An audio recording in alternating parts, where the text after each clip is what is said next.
¿Qué tal? Muy buenos días a todos. Sean bienvenidos al webinar de ciberseguridad del mes de agosto de 2019, presentado por Nemo. Estos seminarios virtuales se realizan el último viernes de cada mes con el objetivo de aportar elementos de difusión y análisis al entorno de ciberseguridad en Iberoamérica. Nemo es una empresa global líder mundial en ciberseguridad y ciberinteligencia, y NemoCert es el primer equipo de respuesta a incidentes cibernéticos de capital privado en México, el cual se enfoca en el sector financiero. Como cada webinar, vamos a comenzar con temas de actualidad y tendencias que NemoCert genera con base en su servicio de inteligencia de amenazas, que en esta ocasión presentará Mariana Aceves, quien forma parte del equipo de NemoCert. Adelante, Mariana.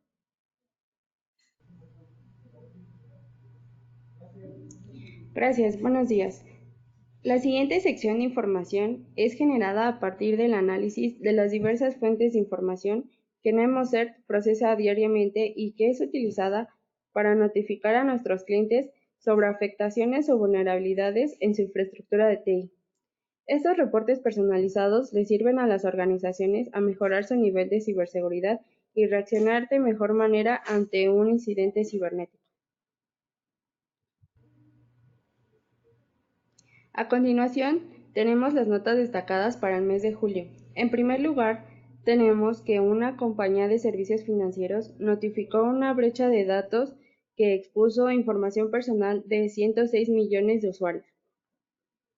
En segundo lugar, se identificó un ataque a la red SKS, el cual se trata de un incidente que compromete los certificados emitidos por OpenGPG. En tercer lugar, tenemos la creación de una prueba de concepto para aprovechar la vulnerabilidad BlueKeep, la cual afecta a las versiones XP 7, Server 2003 y Server 2008, por lo que NemoCert lanzó un aviso de seguridad, el cual es posible consultar en nuestro sitio web certnemo.com. Por último, tenemos la campaña maliciosa automatizada del tipo Mashcard que afectó a más de 960 tiendas en línea. Vamos a dar paso a las brechas de seguridad que Nemo publicó para el mes de julio, donde se pueden observar 23 casos, de los cuales destacan una base de datos MongoDB que expuso 188 millones de registros debido a que la base carecía de medidas de seguridad y contenía detalles del sitio web people.com. Y una brecha de seguridad cuyo objetivo fueron los detalles financieros de los clientes de Capital One, el cual afectó a 106 millones de personas. Siguiendo con las tendencias de actividad maliciosa en México, tenemos 5 categorías como son vulnerabilidades, malware, phishing, spam y command and control. Como podemos observar, hubo un aumento en las categorías de vulnerabilidades, malware y command and control, mientras que hubo una disminución de phishing y spam con respecto al mes pasado, siendo la más representativa el aumento en la categoría de malware con 111%. Continuando con las estadísticas de Command and Control para el mes de julio, tenemos que hubo una mayor actividad en Estados Unidos, seguido de Alemania, Polonia, Países Bajos, Irlanda, Singapur y Hong Kong. A continuación tenemos el top 5 de vulnerabilidades en infraestructura de México. Como podemos observar, se encuentran 5 categorías como son CWMP, protocolo NTP, protocolo Telnet y las vulnerabilidades en los certificados SSL en sus versiones PUDL y FRIC. Como podemos observar, hubo un aumento en las categorías de CWMP y en las vulnerabilidades del certificado en su versión FRIC, mientras que hubo una disminución en las demás categorías, siendo la más representativa el aumento en la vulnerabilidad CWMP con 13.7%. Continuando con el top 5 de familias malware identificadas en la infraestructura de México, tenemos WannaCrypt, Zero Access, Mirai, Sality Peer-to-Peer y Runit, que respecto al mes pasado hubo una disminución en Zero Access, Sality Peer-to-Peer y Runit, y un aumento en WannaCrypt y Mirai, siendo la más representativa una disminución del 129% en la categoría de ratings.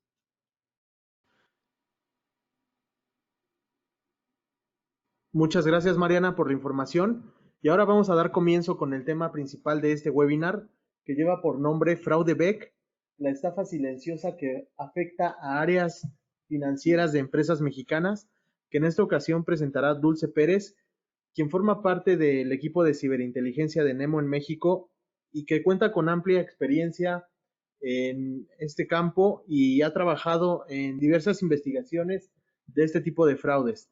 Adelante, Dulce. Buenos días. Abordaremos uno de los temas que afecta a varias organizaciones del mundo, como es el fraude BEC. Los puntos que abordaremos son los siguientes. ¿Qué es el fraude BEC?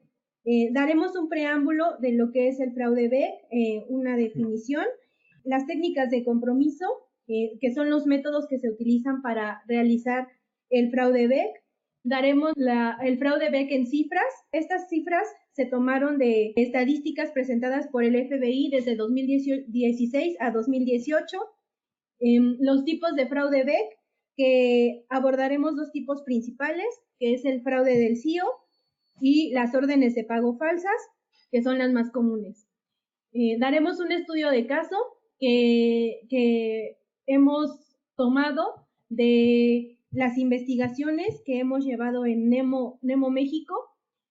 Finalmente, daremos las medidas de prevención, algunas recomendaciones y los servicios de respuesta que ofrece Nemo México.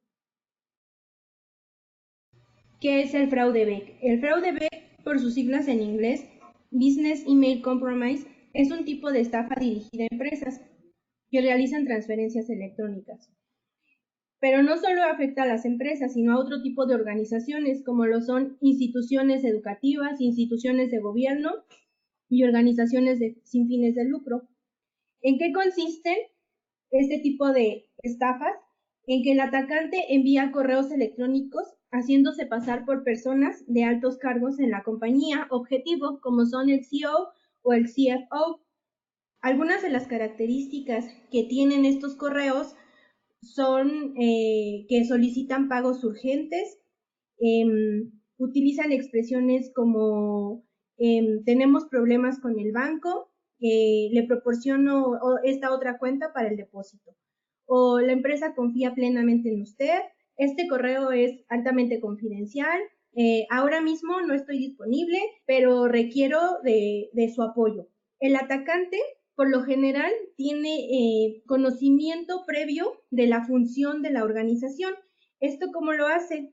Pues recurre a tácticas de ingeniería social, pues él también investiga y monitorea cuidadosamente a sus posibles víctimas y a las organizaciones. ¿De qué depende este tipo de estafa? Pues dependen de que el empleado no siga los procedimientos de autorización habituales, ya sea porque el atacante lo persuade a no seguir estos procedimientos, o bien porque el empleado que recibe el correo pues confía plenamente en la persona que supuestamente le está enviando el correo. Este tipo de estafas, de ahí a que este tipo de estafas sean exitosas, pues como lo repito, el atacante conoce bien a sus objetivos y pues se le facilita engañarlos y así obtener pues el recurso de dicha estafa. A continuación les daremos una explicación amplia de lo que es el fraude BEC y cómo se lleva a cabo. Técnicas de compromiso. Las categorizaremos en dos vertientes, lo que es la suplantación de correos electrónicos y las credenciales de correo electrónico comprometidas. Una de las técnicas de suplantación de correos electrónicos es el mail spoofing. El mail spoofing consiste en que tenemos un servicio de correo que mediante técnicas especializadas vamos a suplantar el correo electrónico de la víctima. La víctima es alguien del área de finanzas, el de ventas, algún proveedor, o bien alguien que esté encargado de realizar pagos dentro de la compañía. Esto muchas de las veces es imperceptible. La técnica del dominio similar consiste en que el atacante utiliza un correo para simular que proviene del dominio real del remitente. Muchas veces lo que hace el atacante es utilizar el nombre del usuario real, pero en la parte del dominio reemplaza letras, por ejemplo, la O por el 0, o le agrega números o letras como el 1 en la parte del dominio. Esto resulta confuso para quien recibe el correo electrónico, pues muchas veces lo que hacemos como usuarios es solamente leer el nombre del usuario. Otra técnica de suplantación de correos electrónicos es la falsificación del nombre del ejecutivo. El atacante utiliza el nombre del ejecutivo real, pero utiliza un correo electrónico totalmente ajeno a la persona o a la corporación. El atacante suele utilizar técnicas de ingeniería social para elaborar un escenario de fraude, por lo cual la víctima puede ver en el encabezado del correo el nombre del ejecutivo, pero no verifica el dominio de dicho correo, y si lo llega a verificar, puede llegar a pensar que es un correo personal, o bien el mismo atacante así se lo hace creer, que ese correo es un correo personal. A grandes rasgos, estas son las técnicas más comunes de suplantación de correos electrónicos. Si bien las hemos abordado de manera independiente, esto no quiere decir que el atacante no las pueda manejar de forma conjunta, por lo que debemos estar atentos a un posible ataque de suplantación. Continuando con la explicación de las técnicas de compromiso, ahora abordaremos las credenciales de correo electrónico comprometidas, cuyo principal objetivo de utilizar este tipo de técnicas es obtener el usuario y la contraseña. Una de las técnicas es mediante la fuga de datos, que esto consiste en la filtración de credenciales comprometidas, las cuales fueron obtenidas de ataques a sitios como LinkedIn, MySpace o Acrobat, y estos datos pueden ser publicados en sitios paste, en la dark web o en la deep web. Otro tipo de técnica es el malware. Utilizando un software malicioso, logramos acceder a los correos electrónicos y a las computadoras de las posibles víctimas. Otro más es la utilización de keylogger físico, que son herramientas que se utilizan para recopilar credenciales de correo electrónico. Y otra más es el ataque a redes Wi-Fi. Esto se hace aprovechando las vulnerabilidades dentro del sistema informático de la empresa para extraer credenciales de acceso a correos electrónicos. Estas técnicas en conjunto pueden ser utilizadas por el atacante para realizar un solo ataque, esto también acompañado de la utilización de las tácticas de ingeniería social. Continuando con la agenda de nuestro webinar, a continuación proporcionaré algunas de las cifras reportadas por el FBI en cuanto al fraude BEC y su impacto económico global. La estafa BEC continúa en crecimiento y evolución, apuntando a pequeñas, medianas y grandes transacciones comerciales y personales.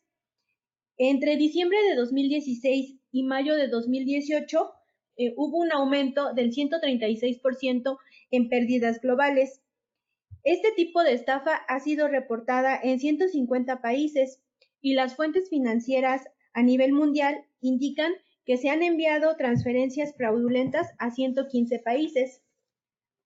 El FBI ha calculado el impacto estimado de este tipo de ataques y ha determinado que entre octubre de 2013 y mayo de 2018 hubo pérdidas globales de 12.5 mil millones de dólares. Las nuevas cifras representan un aumento significativo de las cifras reportadas por el FBI en 2017, cuando la agencia informó que las pérdidas financieras totales por fraude BEC fueron de aproximadamente 5.3 mil millones de dólares. Para complementar y de acuerdo al análisis de Financial Crimes Enforcement Network, las estafas BEC aumentaron en 2018, mientras que los estafadores robaron en 2016 un promedio de 110 millones de dólares por mes. El valor en 2018 creció a 301 millones mensuales. De acuerdo a las cifras, solo el año pasado los estafadores lograron robar a las empresas más de 3.6 mil millones de dólares.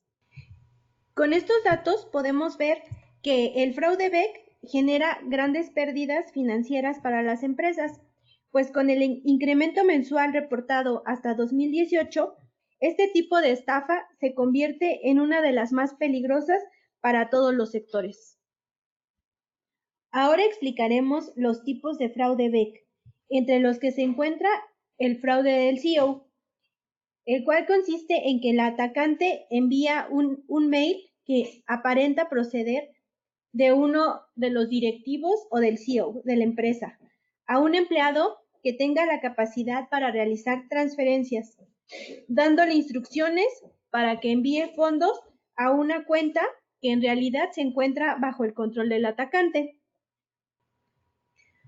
Otro tipo de fraude BEC es mediante el uso de órdenes de pago falsas, en el cual el atacante, después de comprometer la cuenta de un usuario o miembro de la organización, busca en el correo una orden de pago que venza pronto, para después contactar con el departamento financiero y pedirles que cambien la cuenta de pago por una diferente. A continuación, explicaremos lo que es el modus operandi de cada uno de estos tipos de fraude BEC. El modus operandi para el tipo de fraude del CEO consiste en utilizar las técnicas de credenciales de correo comprometidas, las cuales explicamos de manera general previamente. A esta etapa nosotros le llamamos la etapa de reconocimiento. En esta etapa también el atacante aplica lo que son las tácticas de ingeniería social. Una vez que el atacante ha ingresado a la red corporativa y ha elegido a su objetivo, en este caso es el CEO, lo estudia con detenimiento, tratando de identificar sus conversaciones, el sistema de facturación de la empresa, si es que el CEO tiene acceso a ello, listas de proveedores, a la lista de los clientes y pues las acciones en general que lleva a cabo el CEO en su día a día. Esto lo realiza el atacante para crear el escenario de estafa lo más creíble posible para la víctima.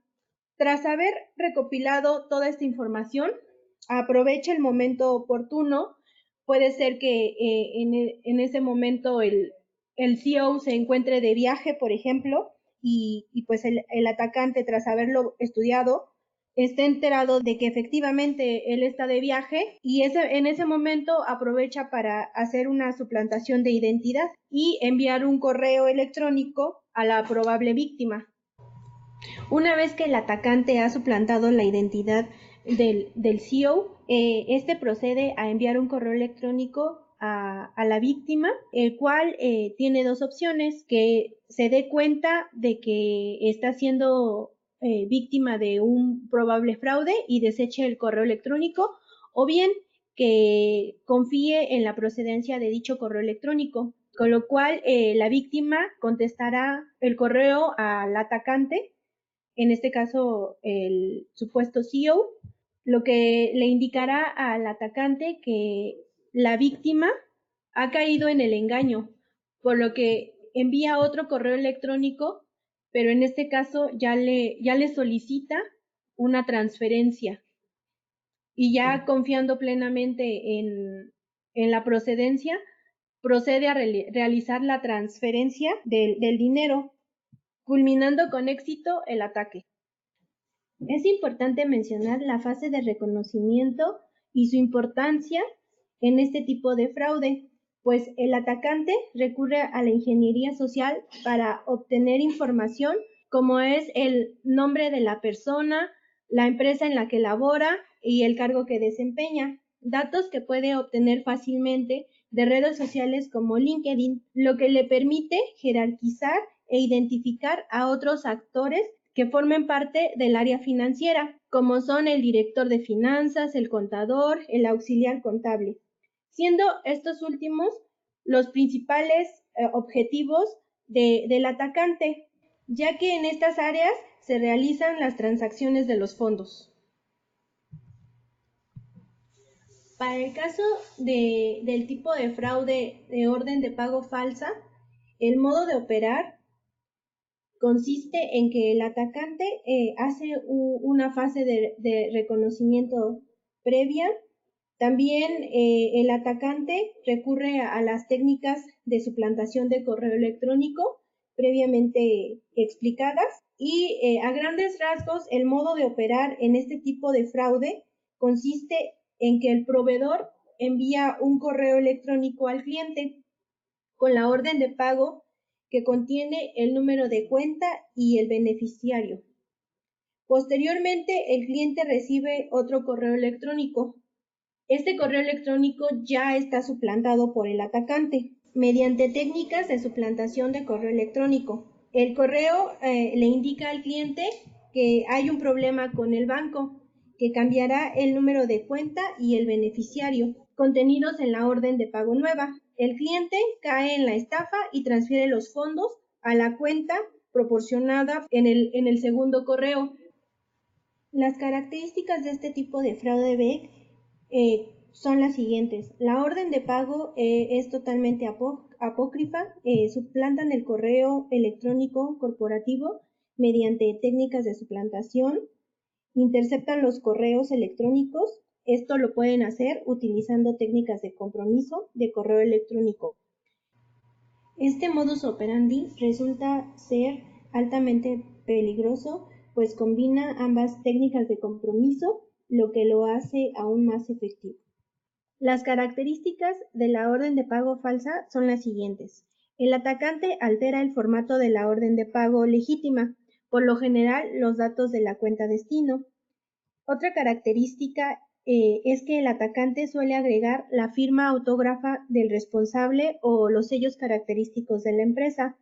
Esto lo realiza mediante la edición de la versión digital de este documento.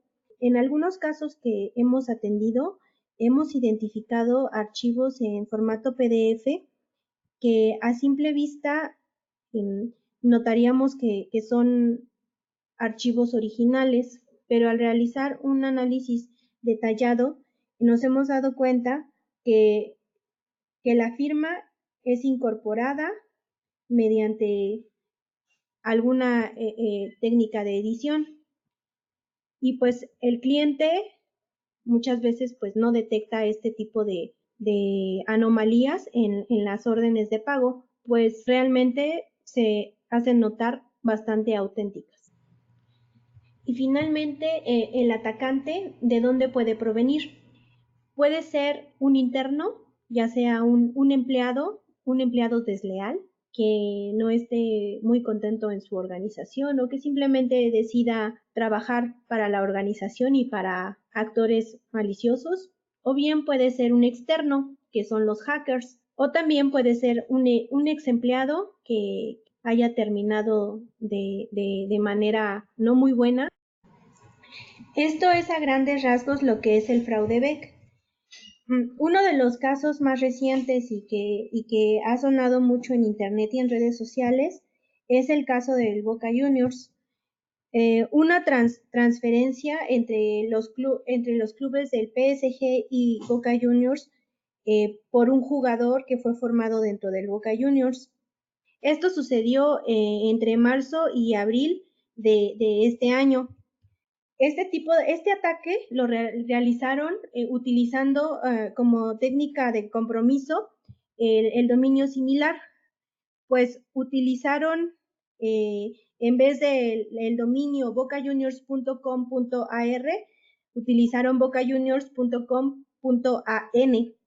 La transferencia fue realizada a un banco de Nueva York y para lavar el dinero, los atacantes enviaron el dinero a una casa de bolsa ubicada en México.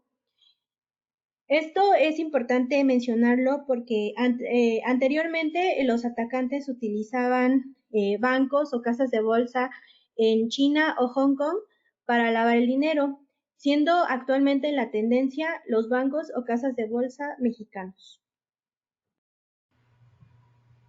A continuación explicaré un caso de estudio atendido por Nemo México en el año 2017. Como antecedente, el cliente nos proporcionó la siguiente información. La empresa del cliente, o empresa mexicana, envía un correo electrónico legítimo conteniendo una orden de pago a una empresa en el extranjero para pagar un servicio otorgado por el cliente. A los 5 minutos de haber recibido el correo electrónico legítimo, la empresa extranjera recibe otro correo en el cual se le explica que han tenido problemas con el banco y que se les proporcionará la siguiente información. La siguiente información contenía los datos de otra cuenta y otro nombre de beneficiario. La empresa extranjera confía en este correo electrónico y realiza la transacción. Finalmente, el cliente llama a la empresa extranjera solicitándole el pago, pues nunca se vio reflejado, por lo que la empresa extranjera le menciona a nuestro cliente que ya se realizó el pago.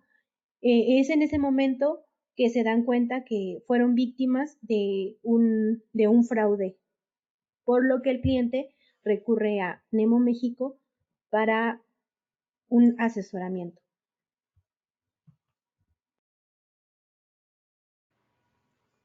El modus operandi en este caso es el siguiente. Una empresa mexicana, utilizando un correo corporativo, envía una orden de pago a su cliente en el extranjero. Esta orden de pago contiene lo que es las cuentas a las que se tiene que realizar la transferencia de los fondos por el pago de un servicio. En el rubro de copia oculta se adjunta otro correo totalmente ajeno a la corporación mexicana y a la corporación extranjera. A los 5 minutos de haber recibido el correo legítimo, la empresa extranjera recibe otro correo electrónico con una cuenta de correo similar al del mail corporativo de la empresa mexicana, conteniendo la orden de pago, pero con cuentas y destinatarios diferentes. En este correo se le argumenta a la empresa que han tenido problemas con el banco y que cambiarán los números de cuenta para la transferencia. Finalmente, la empresa extranjera confía en este nuevo correo y realiza la transferencia a la cuenta del atacante. Posteriormente, se realizó la investigación de este caso en colaboración con el área de forense digital y el área de ciberinvestigación. Se realizó lo siguiente.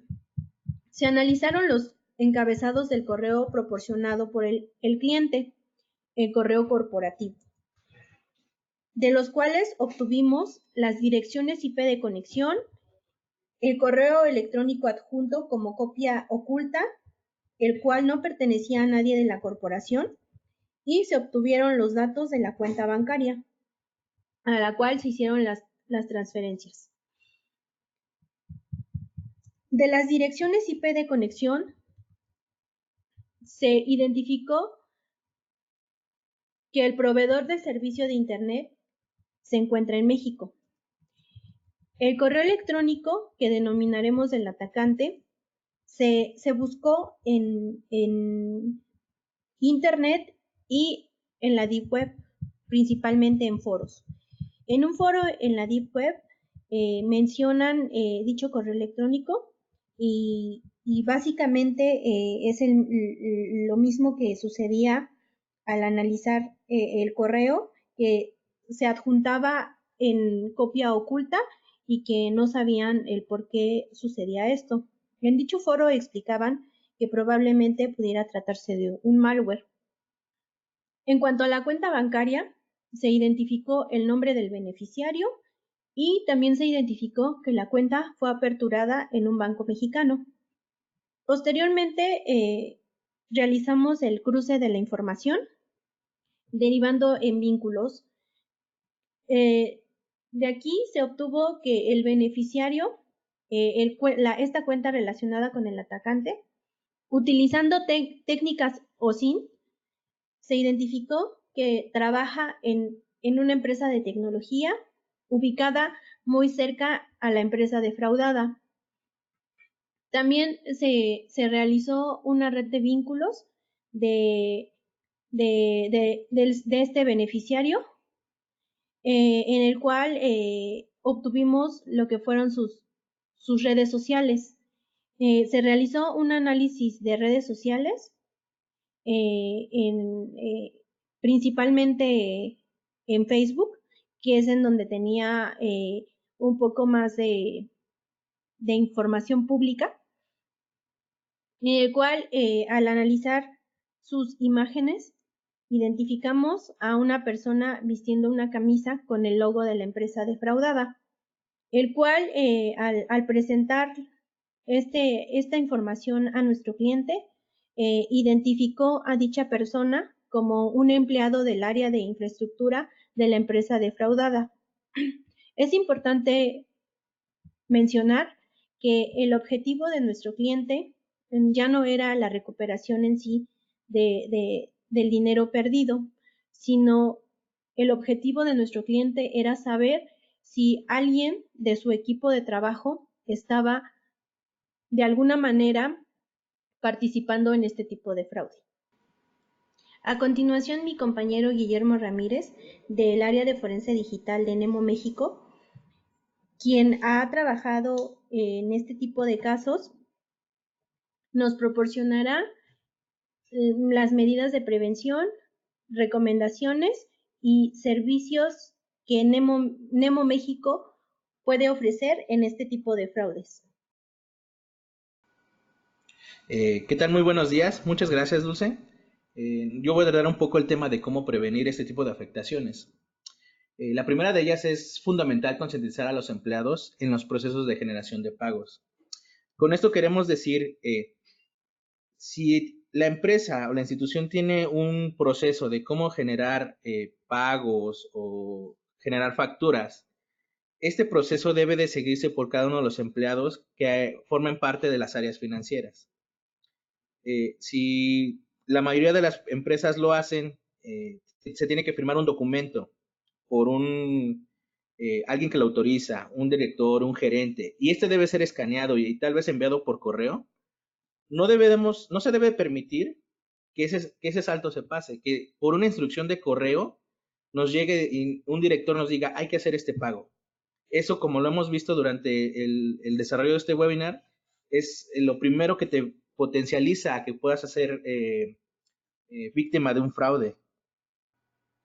Otro punto que debemos tocar es la información que nosotros exponemos a Internet. Debemos de estar conscientes lo que podemos publicar o no. Por poner un ejemplo, una vez a uno de nuestros clientes, precisamente tocando el tema de facturas falsas, nosotros al hacer el análisis de las facturas, encontramos que el PDF escaneado traía una firma pegada. Cuando nosotros hicimos la investigación, encontramos que esa firma fue recortada de un documento que se había puesto en Internet justo por una empresa que era partner de nuestro cliente, que por exaltar que ellos tenían un convenio, publicó precisamente un documento firmado por ambos dueños y ese documento contenía la firma de los dos. Entonces, retomando el punto de facturas falsas, ahí es donde pudieron obtener esa firma, la recortaron y la pegaron dentro de un PDF que era una factura escaneada. Como siguiente punto es utilizar protocolos de autenticación de correo, como son el SPF de KIM y de MARC. ¿Qué es SPF? Es Sender Policy Framework, que es un estándar de autenticación que vincula un dominio con una dirección de correo electrónico. DKIM es Domain Based Message, que ahí lo que busca es firmar un mail con el dominio, y Domain Based Message Authentication Reporting and Conformance, que es de MARC, ahí vincula el dominio con los proveedores de Internet. Actualmente estos protocolos se están haciendo uso de ellos para minimizar precisamente las afectaciones por phishing. Asimismo, debemos capacitar al personal en temas de ciberseguridad. Debemos de tener en cuenta que muchas veces las áreas financieras no son áreas técnicas. Eh, Damos por hecho o a veces creemos que ellos tienen el mismo conocimiento en tecnologías de la información, así como nosotros. Sin embargo, en muchas ocasiones son personas que se les llega a dificultar un poco la tecnología. Entonces, a veces no comprenden qué es esto, cómo se manejan los correos electrónicos, que pueden llegar a ser falsos. Es por eso que debemos de capacitar a estas áreas financieras, en este caso que estamos tocando las áreas de phishing y donde nos están afectando económicamente, debemos buscar que estas personas estén concientizadas en la forma en que pueden ser vulneradas y afectar tanto la información y los activos de nuestra empresa como incluso la de ellos mismos. Apegado al punto anterior, personal de TI, así como en conjunto con áreas de seguridad de la información, deben establecer mecanismos, es decir, políticas para el manejo de correos sospechosos o potencialmente falsos, para que ellos puedan, el personal de áreas financieras puedan saber cómo actuar y qué es lo que deben hacer en caso de recibir un correo sospechoso o falso y puedan actuar de una manera adecuada. Otra forma de prevenir este tipo de fraudes, en específico el que tiene que ver con el robo de credenciales, es el uso del doble factor de autenticación. Desafortunadamente muchas de las empresas no están haciendo uso de estas tecnologías, que son el uso de aplicaciones o tokens que te generan códigos mediante SMS y que por desconocimiento a este tipo de tecnologías no se están implementando en diferentes aplicaciones o accesos a nuestros correos corporativos. Finalmente, debemos proteger nuestra infraestructura de TI. Ahí enfatizamos el desactivar los macros y JavaScript en aplicaciones de ofimática. Como se mencionó anteriormente, debemos de cuidar que nuestros equipos no puedan ser infectados por algún tipo de malware.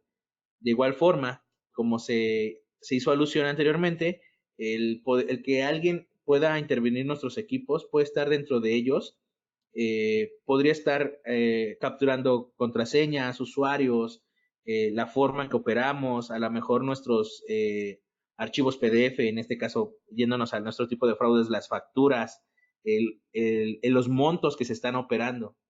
Entonces, eso debe de buscar que alguien más no pueda acceder a nuestros equipos, tanto física como lógicamente en este caso. Para complementar la diapositiva anterior, daremos unas recomendaciones para el área financiera que se resumen en los siguientes 4 puntos. El primero es establecer un mecanismo de validación antes, durante y después de una transacción financiera. Antes podría ser por ejemplo, un documento físico firmado previamente. Este documento a lo mejor deberá ser escaneado y entonces sí enviado mediante un correo electrónico, pero no solamente una solicitud por correo. Durante es definir e identificar quiénes son las personas que tienen acceso a los sistemas de pagos. Y después es una de las buenas prácticas validar con la empresa o las personas a quien se realizó una transacción financiera. En caso de que se identifique un correo electrónico que que potencialmente pueda estar suplantando un ente de pago, el personal de áreas de finanzas deben tener la confianza de acercarse con un área de ventas, de finanzas o inclusive con el CEO para poder confirmar la transacción es legítima. Una vez que se haya revisado y validado el proceso de emisión de pagos, este debe ser documentado y el personal que se ve afectado por el mismo debe de apegarse para poder mitigar los riesgos que puedan presentarse durante dicho proceso. Finalmente decidimos incluir los smart contracts, los cuales están basados en tecnologías blockchain. Y estos son nuevos paradigmas que se han incluido y que se espera que en un futuro sean muy comunes. Pero ¿qué significan estos smart contracts? En términos llanos, es una programación en la que se define una serie de pasos Es decir, que hasta que no pasa algo, no se libera cierta parte de un pago y hasta que no suceda otra cosa, no se termina de finalizar ese contrato. Por poner un ejemplo, un proveedor y una empresa requieren hacer un contrato de una mercancía y hasta que no sale la mercancía de la bodega del proveedor, no se libra una parte del pago.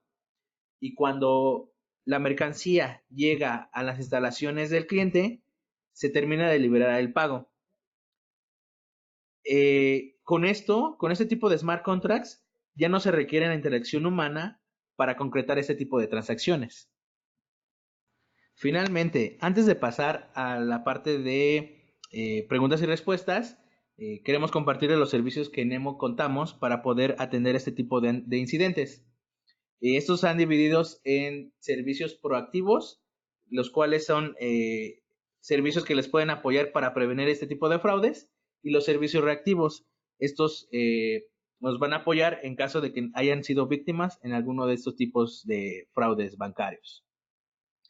En los primeros, el primer servicio proactivo son los cursos, la capacitación, perdón, que son cursos que podemos dar nosotros en sus organizaciones, o incluso tenemos algunos de forma muy general, o más bien dicho especializados, como son el diplomado de ciberseguridad que damos en conjunto con la Facultad de Ingeniería en Ciudad Universitaria, y estamos próximos a lanzar una plataforma de e-learning que cubrirá alguno de estos tipos de cursos que damos en el diplomado de ciberseguridad.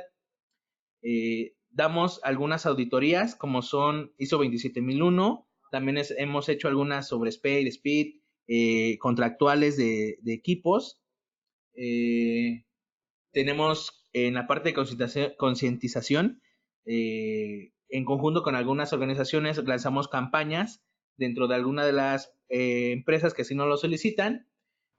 En el servicio de fortalecimiento de procesos tecnológicos, nos referimos y focalizamos a temas de infraestructura ya existentes o procesos, en donde se puede aplicar temas de hardening o incluso implementar medidas adicionales de ciberseguridad. En la parte de evaluación de seguridad de la infraestructura de tecnologías de la información, tenemos servicios de hacking, de pentesting y de análisis de vulnerabilidades. En simulación de ataques podemos incluir algunos ataques como de ingeniería social, de DDoS o DOS. Y finalmente, vigilancia digital es una solución en donde estamos de forma externa monitoreando las amenazas para poder informar de manera oportuna las posibles afectaciones que podrían tener nuestros clientes de forma interna. En cuanto a los servicios reactivos, estos surgen cuando ya se tiene una afectación del tipo de fraude BEC en las organizaciones. Entre ellos tenemos el forense digital, que es el análisis de los equipos de cómputo y de los contenedores de correo electrónico en busca de factores que propiciaron este tipo de fraudes dentro de la organización. En el punto de ciberinvestigación es el análisis de las personas que pudiesen estar involucradas en el fraude, y estas pueden ser internas o externas a la organización. Finalmente, la respuesta a incidentes es cuando se requiere una atención oportuna a una afectación mayor dentro de las organizaciones. Por mi parte sería todo, y ahora pasamos a la sección de preguntas y respuestas. Muchas gracias.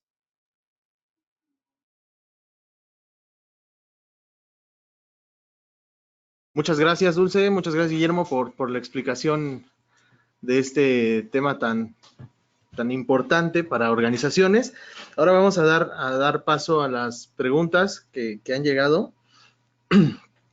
Tenemos la primera, que es de Paola Telles, que nos pregunta: ¿cuál es la diferencia principal entre un ataque de phishing y un ataque BEC? Ya que a mí se me hacen muy parecidos. Hola, buenos días. Si bien el ataque de phishing lo que busca es la suplantación de la identidad de la persona y el robo de datos personales, y el fraude en sí es la estafa, el robo del recurso mediante el engaño de las personas. Y el phishing en sí, en el fraude BEC, se podría tomar como una técnica de compromiso para la obtención de datos personales y así llevar a cabo la suplantación del CEO o de algún personal de finanzas dentro de la organización para poder perpetrar lo que es el fraude.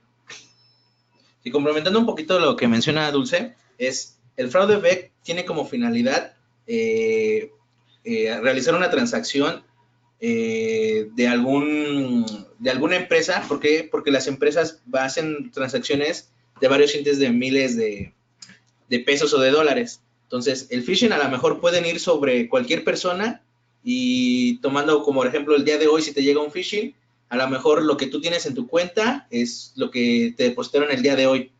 Pero retomando la parte que acabo de mencionar, el fraude BEC va sobre grandes cuentas de las empresas. Gracias a ambos.